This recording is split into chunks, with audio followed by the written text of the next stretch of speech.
Graça e paz, queridos. Boa noite. Em nome de Jesus. Glória a Deus.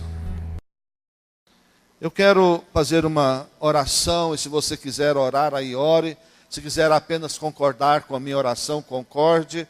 Mas nós vamos fazer isso agora em nome de Jesus. Deus, nós nos rendemos à Tua soberania. Nos rendemos à Tua vontade, Senhor. E queremos declarar, ó Deus, em nome de Jesus, que será eleito aquele candidato que o Senhor escolheu. Não seja a vontade do homem, não seja brigas partidárias que vençam, mas vençam a vontade do Senhor. Ó Deus, não quero fugir da responsabilidade de votar. Não quero fugir da responsabilidade de conversar, de compreender. Não quero, Deus, fugir da responsabilidade de orar. Mas Deus, em nome de Jesus, como igreja, nós oramos ao Senhor. Ó Deus, coloque, ó Pai, na presidência da República Brasileira, aquele homem, ó Deus, que o Senhor tem preparado para os próximos 4 anos, Senhor. Sabemos, Deus, que o Senhor tem agido nesta nação. Ó Deus, como igreja do Senhor, percebemos, ó Deus, como esta nação está caminhando.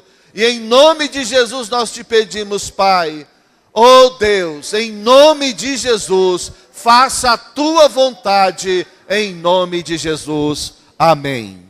Amém, queridos. Obrigado, pode sentar.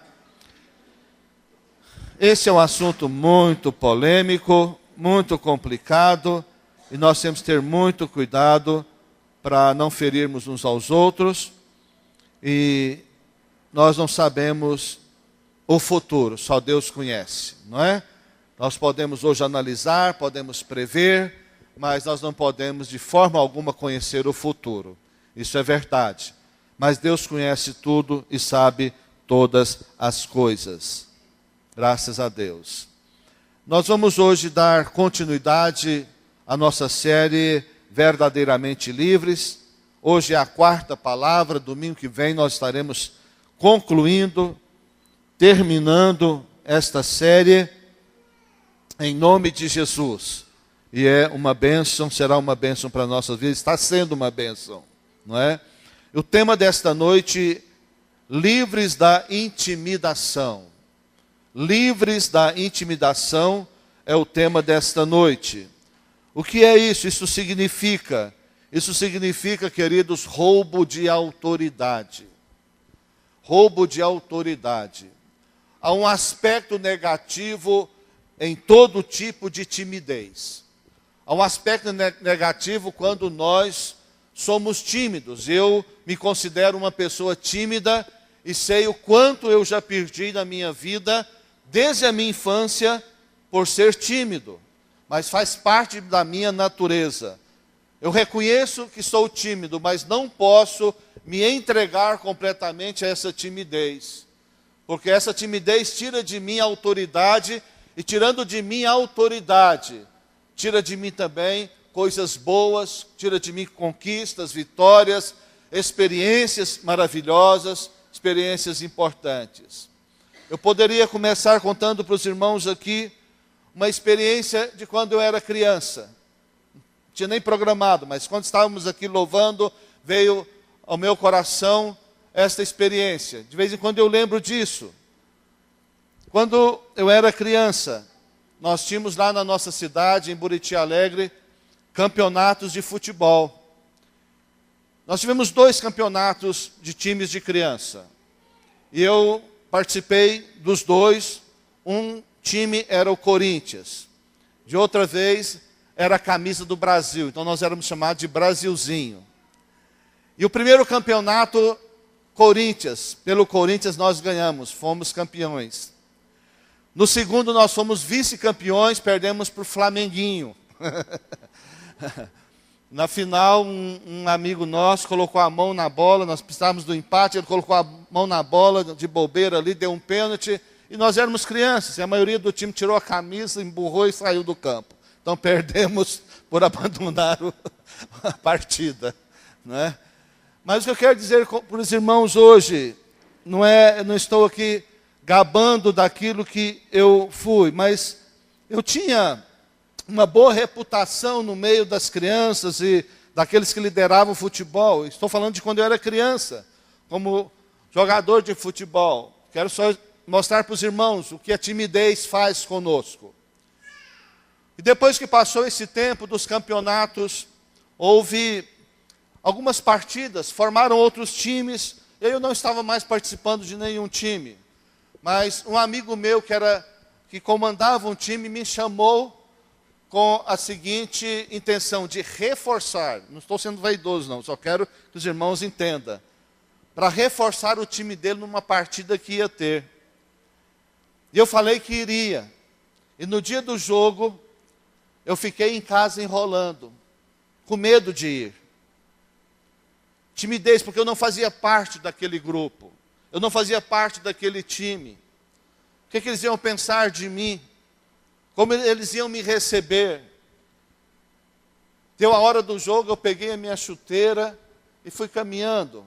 E lá é longe, era longe do campo, a cidade, as ruas muito íngreme. E fiz questão de chegar lá bem atrasado. Mas depois que eu cheguei bem atrasado, já tinha começado o jogo, eu não tive coragem de entrar. Não tive coragem de falar que eu tinha chegado. E lá, o campo cercado por alambrado, por tela, mas tinha cerca de muro também. E eu fiquei do lado de fora do muro, sofrendo, angústia, louco de vontade de jogar. Mas a timidez não me permitiu entrar ali. Só para os irmãos terem uma noção o que a timidez faz com a nossa vida. Os irmãos me veem falando aqui 40 minutos, às vezes até 1 hora, não é? E posso falar até mais. E acha que de repente eu não sou tímido. Eu sou muito tímido. Quem me conhece melhor sabe. Minha esposa pode dizer isso, principalmente como psicóloga, né? Que ela me analisa o tempo todo. Se eles casar com um psicólogo não é brincadeira não, irmãos. Entendeu? Está te filmando o tempo todo.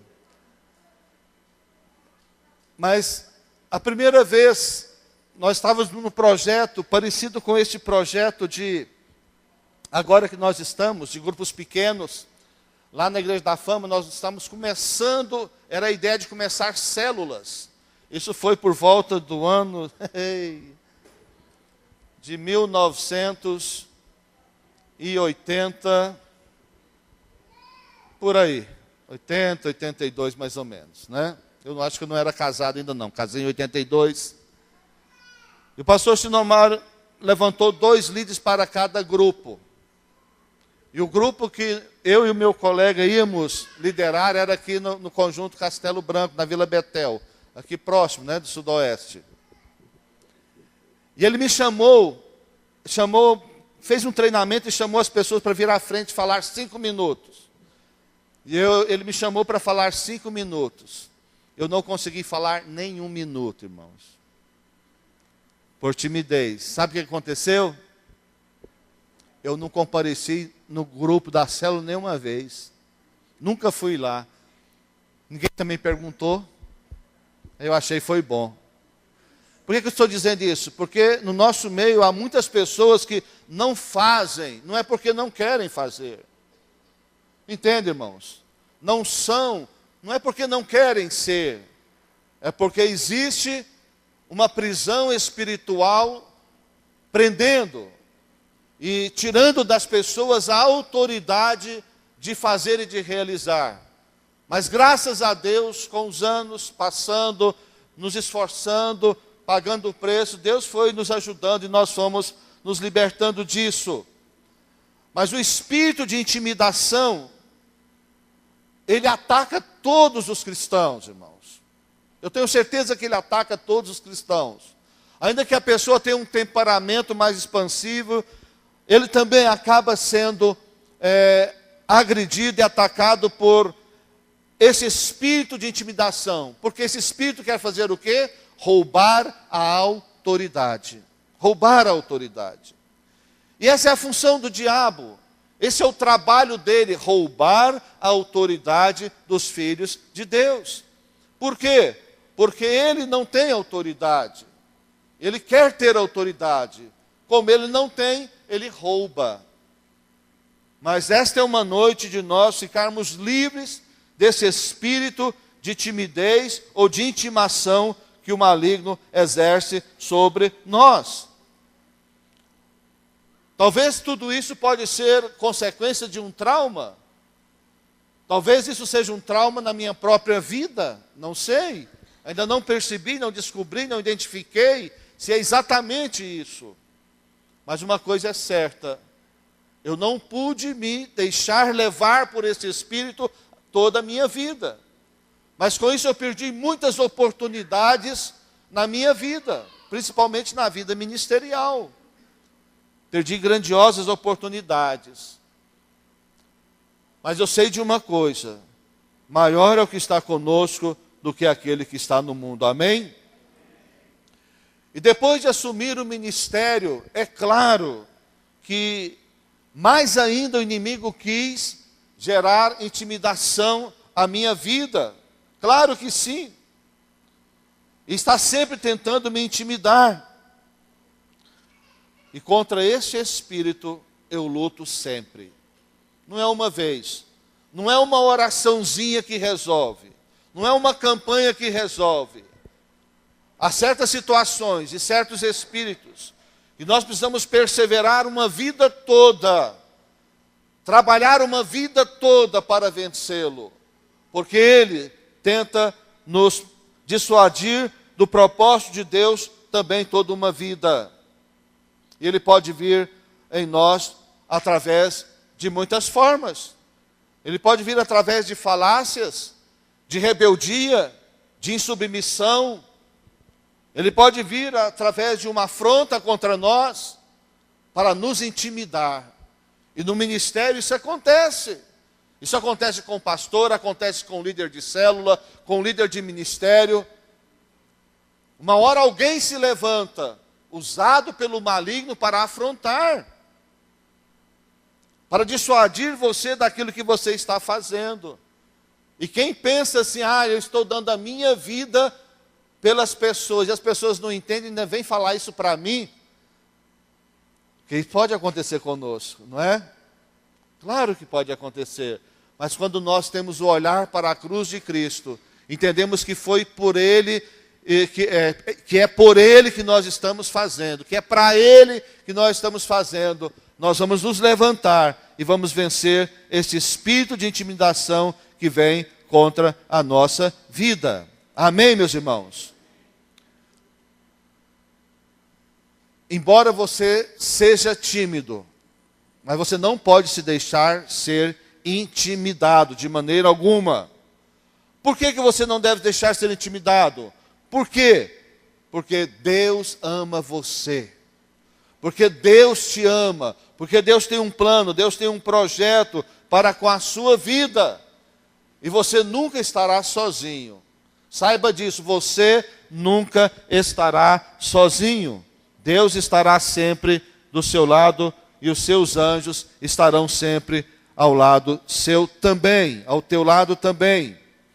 Agora, claro que todos já foram atacados de uma forma ou de outra. Mas preste muita atenção, quando nós estamos unidos, trabalhando uma só visão, um só propósito, falando a mesma linguagem.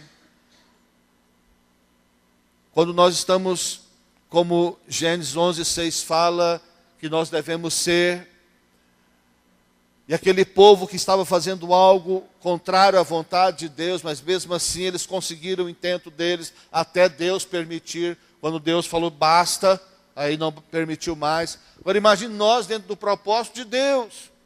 Muito mais Deus vai nos ajudar a vencer. E com isso nós estamos estabelecendo o quê? Uma cultura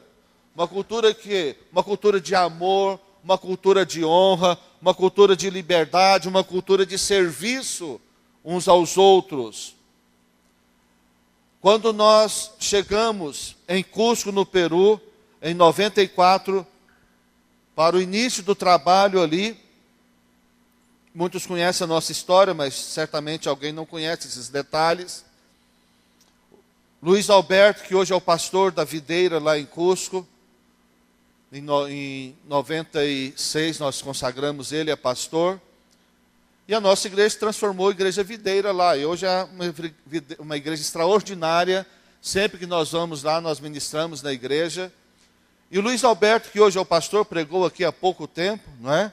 Ministrou aqui, com a Sueli traduzindo ele. Estávamos andando na rua com ele, para resolver algumas coisas, comprar algumas coisas, ver algumas coisas para a igreja, algumas coisas para casa. E ele sempre fez questão de apresentar os pastores da cidade. Então a gente passava num lugar para ele me apresentar um pastor, encontrava na rua alguém, mas dentre vários pastores da cidade, ele me apresentou alguns. Alguns que haviam caído em adultério, um outro que a esposa não queria mais saber de ministrar na igreja, de cuidar da igreja, era tecladista, agora estava numa banda do mundo, viajando o país todo tocando, e ele ficou sozinho, desesperado. E assim, diversas situações. E o que as pessoas me diziam? Os pastores e aqueles que eram pastores ainda nas igrejas e aqueles que haviam perdido o ministério. Eles sempre me diziam a mesma coisa. Eles diziam, muito bem-vindo, graças a Deus que você está aqui, mas eu tenho que dizer uma coisa para você. Esta cidade, Cusco, é cemitério de pastores. Aqui se mata pastores, se mata família, aqui os pastores caem em adultério, aqui é um negócio terrível. Essas foram as palavras de recepção que eu tive dos pastores na cidade. Graças a Deus eu estava muito convicto daquilo que eu estava ali fazendo. Isso, claro, gerou em mim um despertamento, mas não me incomodou muito, não é? Mas fez com que eu tivesse, claro, maior cuidado ainda.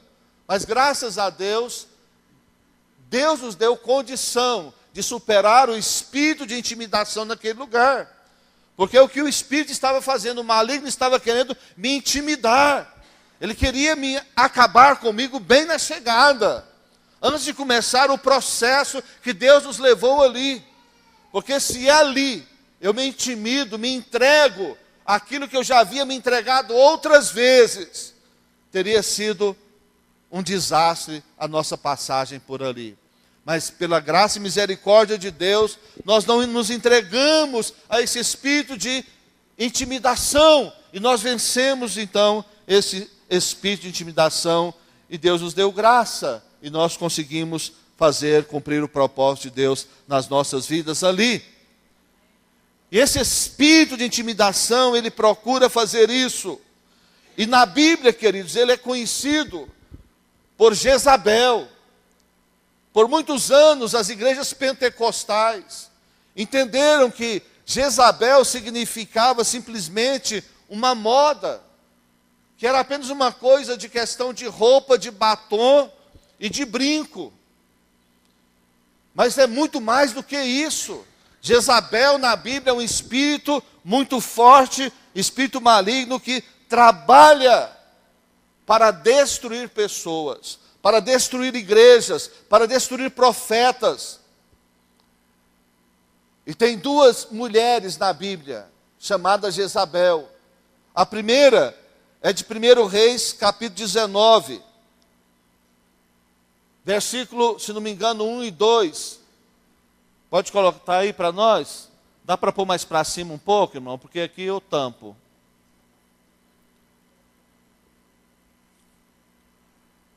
Essa Jezabel era mulher de Acabe.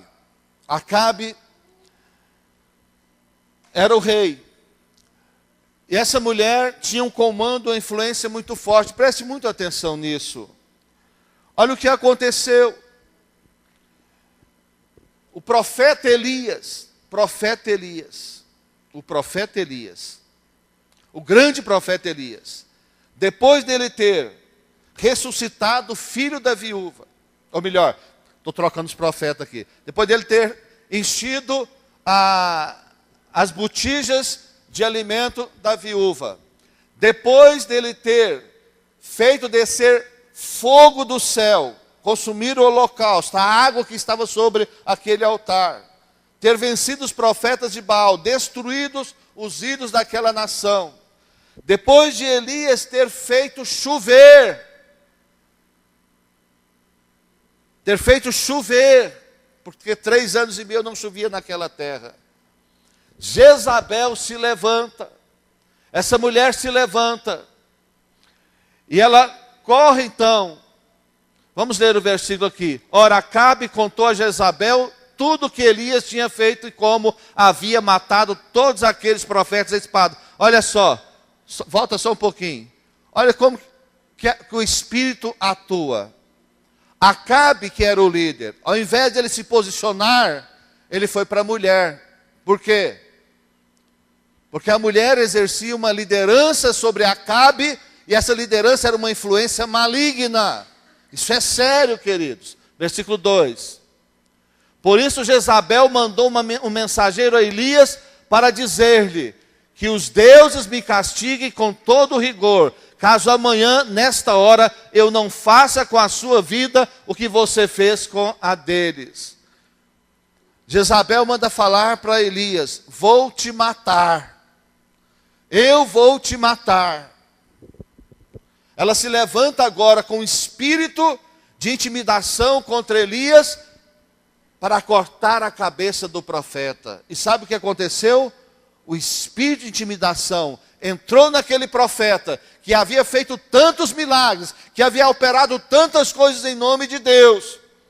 E agora ele correu e foi esconder numa caverna e entrou em uma depressão profunda e disse: eu quero morrer.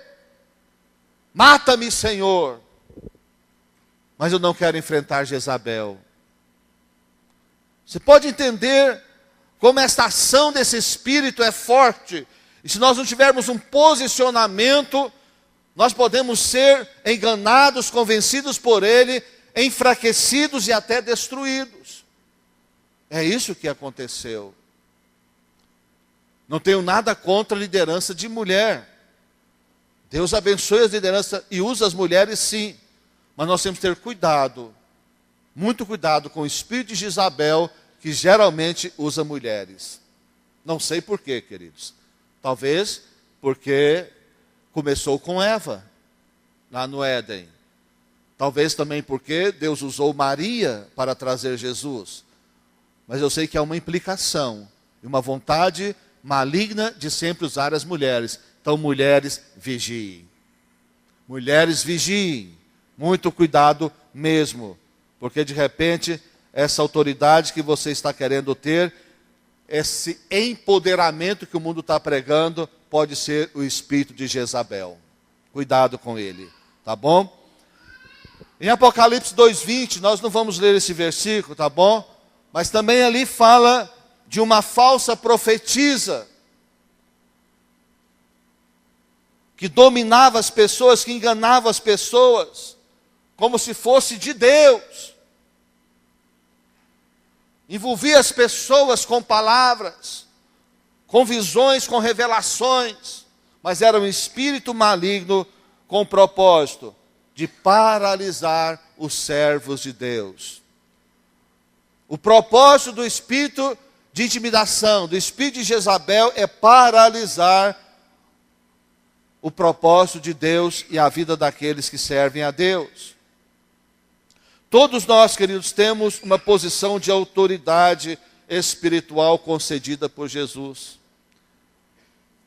Isso é super claro na Bíblia. Agora, o diabo quer roubar esta autoridade, sim.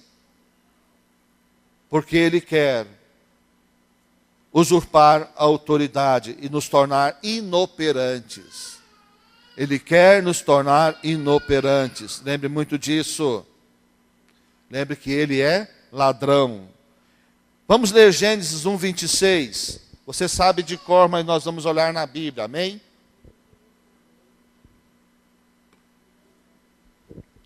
Então disse Deus, não sei se a versão aí está a mesma, mas vamos lá. Façamos o homem à nossa imagem, conforme a nossa semelhança. Domine ele sobre os peixes do mar, sobre as aves do céu, sobre os animais grandes e de toda a terra, e sobre todos os pequenos animais que se movem rente ao chão. Então Deus já começa no Éden dando autoridade a Adão, e Adão recebe essa posição de autoridade, de governo, posição de governo. Isso é sério. Mas com o pecado nós sabemos que tudo se perdeu. Adão entregou, com o pecado, entregou tudo ao maligno. Ele entregou a sua autoridade. O maligno rouba a autoridade de Adão. Em outras palavras, Adão cedeu ao maligno a oportunidade de desfrutar e usufruir da autoridade que seria dele. Nesse contexto, tudo passou no mundo a ter o domínio de Satanás. Porque o homem que tinha autoridade entregou. Na intimidação ele entregou, preste atenção nisso. Muitas vezes nós somos intimidados também na nossa vida, nos nossos relacionamentos, nas nossas famílias, em alguma situação, na igreja, no ministério. E por essa intimidação causar em nós um certo temor, ao invés de resistirmos, nós entregamos ao maligno também, e ele toma conta de alguma situação. Domingo passado eu disse aqui que não é a nossa vontade de maneira alguma aqui enfatizar a ação maligna. Não é esse o nosso interesse, mas essa série exige que nós estudemos coisas importantes de Satanás para sabermos, sim, como o apóstolo Paulo disse, nós não devemos ignorar os desígnios do maligno. Não adianta nós ficarmos também só como florzinha de Jesus e não saber o que o diabo pode fazer e está querendo fazer. Necessitamos sim de abrir os nossos olhos para esses princípios espirituais. Mas Jesus, com a sua obra redentora, ele restaura a posição do homem e a sua autoridade. A cruz de Cristo, a ressurreição de Cristo e a assunção de Cristo faz com que nós tenhamos de volta a autoridade. E em Lucas 10, 19, Jesus disse o seguinte: eu lhes darei autoridade, amém? Presta atenção que a autoridade é uma coisa, a posição é outra. Autoridade, porque ele não podia dar ainda, nesse momento, a posição, porque ele não havia consumado a obra dele ainda. Mas a autoridade ele já podia dar, e ele deu autoridade para pisarem sobre serpentes e escorpiões. E sobre todo o poder do inimigo, nada lhes fará dano. Desde que nós tenhamos entendimento e nos posicionemos em relação a isso, esse versículo se cumpre na nossa vida sim. Então, naquele momento que você perceber que há uma intimidação maligna contra a sua vida, para impedir você de realizar algo, de desfrutar de algo, de obter algo, de fazer algo, que você entende que procede de Deus, você está convicto que é de Deus, mas há uma intimidação, você precisa se posicionar. E saiba sempre que a sua luta não é contra carne e sangue. Sua luta não é contra pessoas. E aproveito para dizer que o problema nosso no Brasil, no momento, não é contra partido político, nem contra pessoas. Mas o nosso problema é muito mais sério. É muito mais espiritual. É muito mais sério, queridos. Em Mateus 16, 19, Jesus disse, eu lhe darei. Ele colocou aqui no futuro, por quê? Porque ele ainda também não havia consumado a sua obra, não é? Ele não havia morrido e ressuscitado. Eu lhe darei as chaves do reino dos céus. O que você ligar na terra terá sido ligado nos céus. O que você desligar na terra terá sido desligado nos céus. Aqui é uma promessa da restauração que ele faria da posição que nós teríamos em Cristo Jesus. Agora isso aqui é uma coisa muito séria, irmãos. Por um tempo a igreja brincou muito com isso, foi muito imatura com isso. Por muito tempo a igreja entendeu que ela podia só falar qualquer coisa e declarar que vai acontecer de qualquer forma. As pessoas começaram a pôr a mão no carro dos outros e falar: eu tomo posse em nome de Jesus.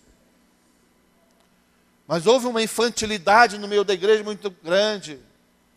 A Bíblia diz que onde colocar a planta dos pés, darei por herança. E as pessoas começaram a pôr a planta do pé onde não devia e tomar posse daquilo que não devia.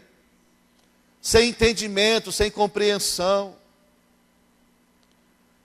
É necessário que nós tenhamos discernimento da palavra de Deus. E é verdade, nós podemos tomar posse sim. Nós podemos ligar sim aqui na terra muitas coisas. E podemos desligar também. Mas tudo isso tem que estar alinhado com a palavra de Deus, com a vontade de Deus, com o propósito de Deus. A Rose essa semana estava lembrando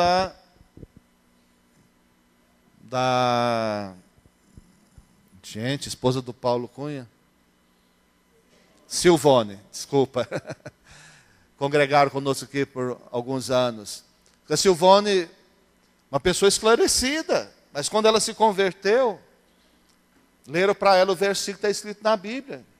Se não me engano, em Isaías, né? Abre a tua boca e eu a encherei.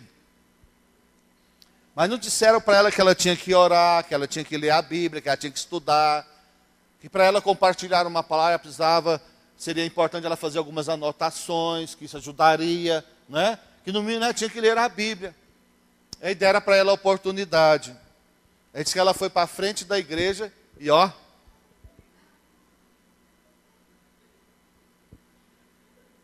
abriu a boca e não saía nada. Esse nível de entendimento, de explicação, de ensinamento, às vezes acontece, queridos. Falta de orientação. Está escrito: o povo perece por não conhecer a palavra. Falta de conhecimento. Outra vez eu vou dizer para você: leia a Bíblia, pelo amor de Deus. Leia a Bíblia, pelo amor de Deus. Tenha um tempo com Deus, ainda que sejam alguns minutos. Pelo amor de Deus, faça isso para o seu bem. Para você ter um pouco de vida.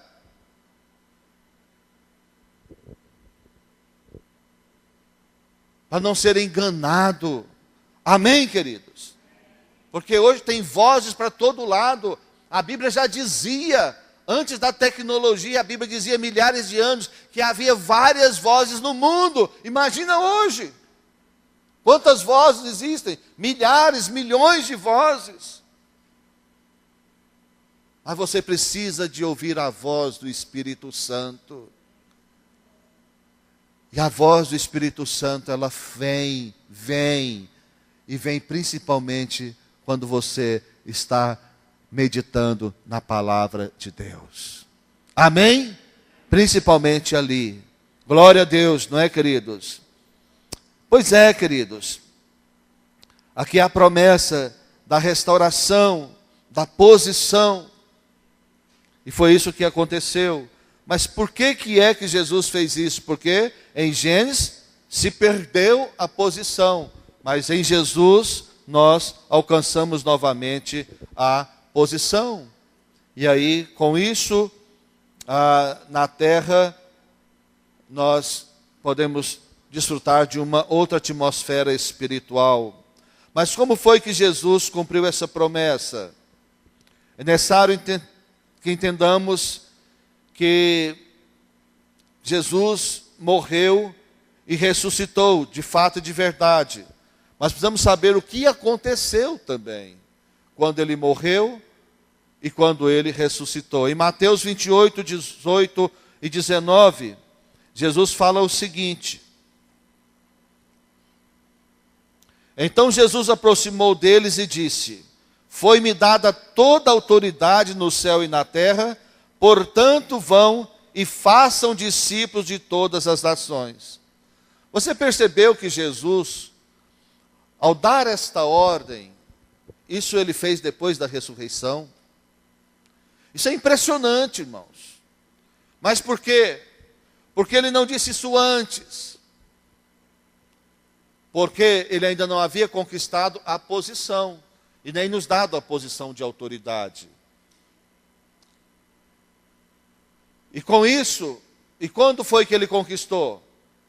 Foi no período, nos 3 dias, que ele não, diz a Bíblia em Efésios, capítulo 2, Pedro também fala sobre isso, não vamos ler o texto, claro, em função do tempo, mas que Jesus, enquanto o seu corpo estava ali no túmulo, Jesus foi nas profundezas do inferno, levou cativo o cativeiro e tomou a chave das mãos do maligno.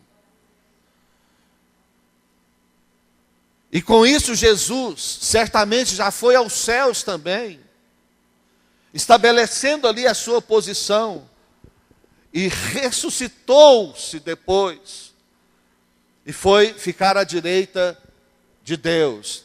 E quando a Bíblia fala que Jesus está sentado à direita de Deus, não é uma questão simplesmente física, que tem um trono no meio, Jesus está à direita, alguém está à esquerda sentado ali cochilando e abrindo a boca. Não! Está dizendo que Jesus está posicionado em nível de autoridade, ao lado do Pai. Ele tem a mesma autoridade, toda a autoridade.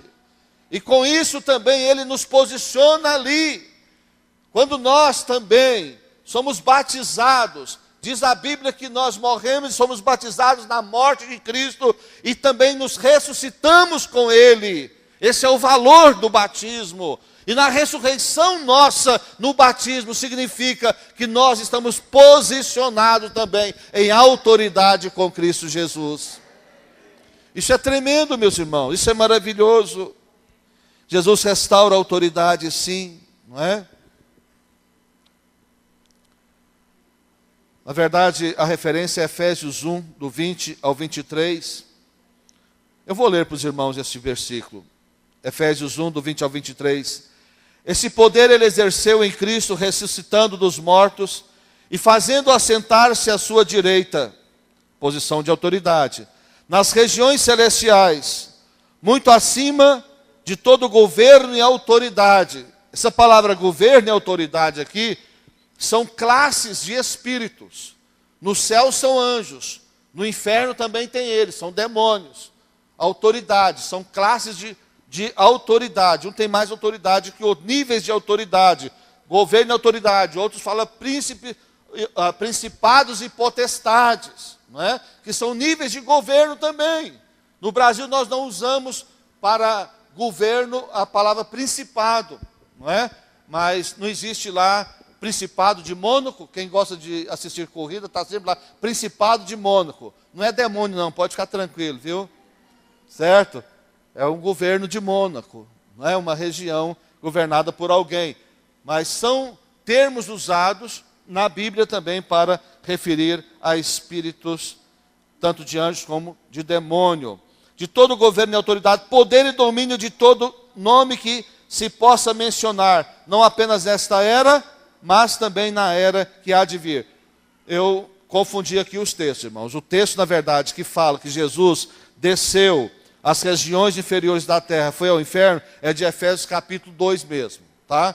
Depois você lê em casa 2, do 1 ao 6, eu não vou ler não, em função do nosso tempo não, tá bom? Agora, essa autoridade espiritual, ela faz parte dos direitos adquiridos em nosso novo nascimento. Eu disse novo nascimento. Não é no nascimento natural, é no nascimento espiritual. Quando uma pessoa nasce de novo, quando ela reconhece que é pecadora, que só Jesus é o Senhor da sua vida, e ela quer esse Senhor para a sua vida, entrega a sua vida a Ele, a Bíblia diz que nasce de novo, há um processo instantâneo de novo nascimento, e ela recebe essa posição de autoridade. Amém? Posição de autoridade. Lembra daqueles feiticeiros que foram querer expulsar alguns demônios? Aí eles viram Paulo, né? Paulo expulsando demônios, falou para os demônios, em nome do Deus de Paulo, de Jesus e tal, de Paulo, nós te expulsamos também. O que aconteceu? Os demônios partiram para cima deles, deram uma surra neles, não é? Está lá em Atos, deixaram eles sem roupa, pelados. Apanharam e ficaram sem roupa, envergonhados, não é? E os demônios dizem, conhecemos a Jesus e conhecemos a Paulo, mas quem são vocês? Vocês não nasceram de novo. Só quem nasceu de novo pode ter autoridade espiritual. Amém? Só quem nasceu de novo. Glória a Deus. Não é o título. Não é título, mas é o novo nascimento.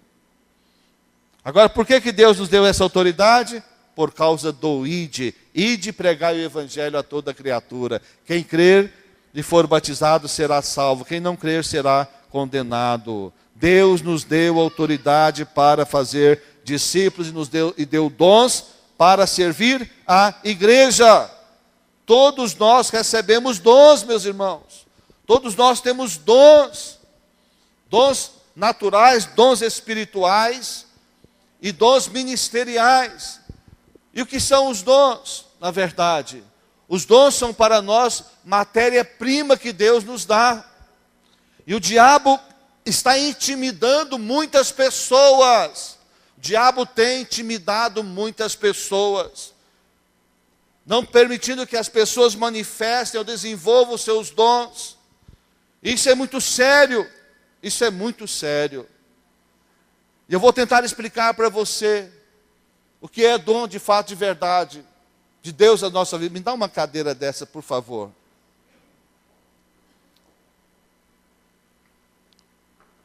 Foi Deus que fez essa cadeira? Deus fez essa cadeira, irmãos? Não. Quem fez essa cadeira? Ok. Agora, essa cadeira é feita de quê? Plástico. Agora eu te pergunto, onde se arruma o plástico? De onde vem o plástico? Do petróleo. Então o petróleo é a matéria-prima do plástico.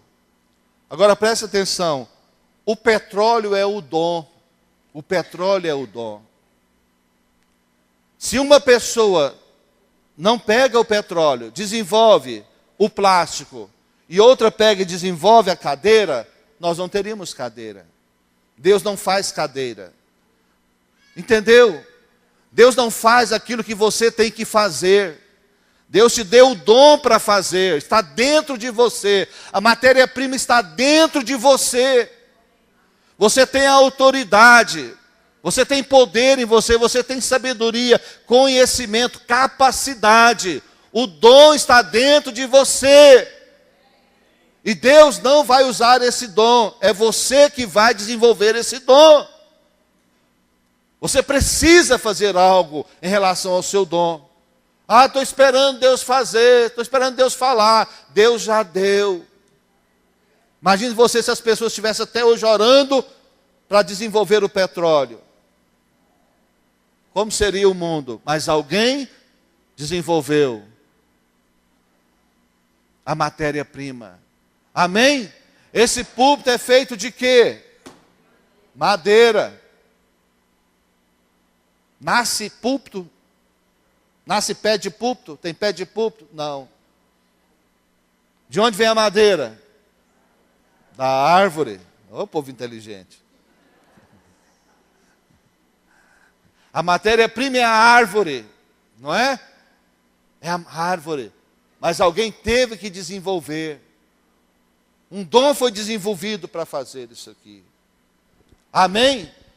Olha esse copo bonito, não é? Isso aqui é vidro. Não é plástico. Tá bom? É vidro. Qual é a matéria-prima do vidro? Hã? Areia. O povo é inteligente mesmo, sabe tudo, hein?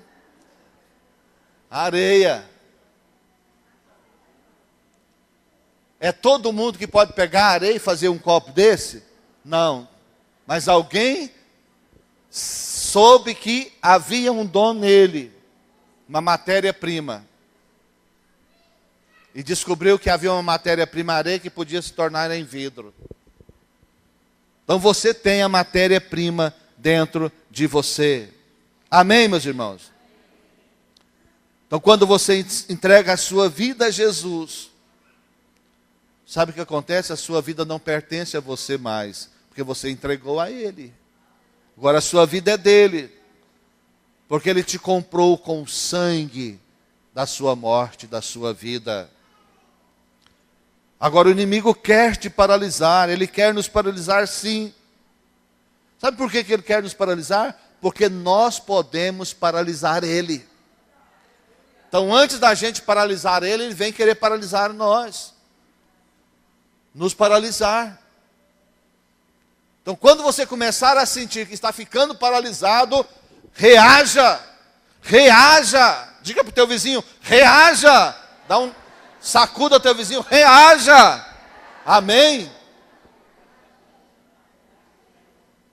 Porque ele quer te paralisar, sim. Ele vai querer te paralisar. Porque se ele não puder roubar a sua autoridade através do pecado, porque com Adão e Eva foi através do pecado, não é? Roubou a autoridade deles. E ele tenta roubar a autoridade nossa também através do pecado. Mas quando ele não consegue, sabe o que ele faz? Ele vem com a intimidação. Então de repente você não peca, mas você é tímido demais. Não reage.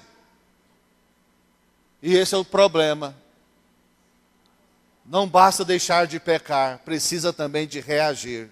Amém, meus irmãos? E Paulo escrevendo a Timóteo, eu acho que é 2 Timóteo 1,7. Deus não nos deu espírito de covardia e nem de medo. Nem de covardia, nem de medo. Se está tendo medo, se está sentindo que está tendo uma ação covarde, saiba que não vem de Deus. Mas deu espírito de quê? Muito bom. Poder, amor e moderação. Equilíbrio ou moderação. Faz bem, amém? Faz bem. Porque tem gente que acha que tem o espírito de poder, tem que perder a moderação. Não. Acha que tem que perder o equilíbrio? Não. O mesmo espírito de poder também é espírito de equilíbrio, de moderação.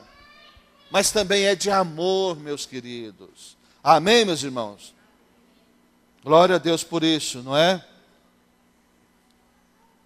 E nós precisamos, semana que vem nós vamos concluir, vendo alguns detalhes de como Satanás usa a intimidação para roubar a nossa autoridade.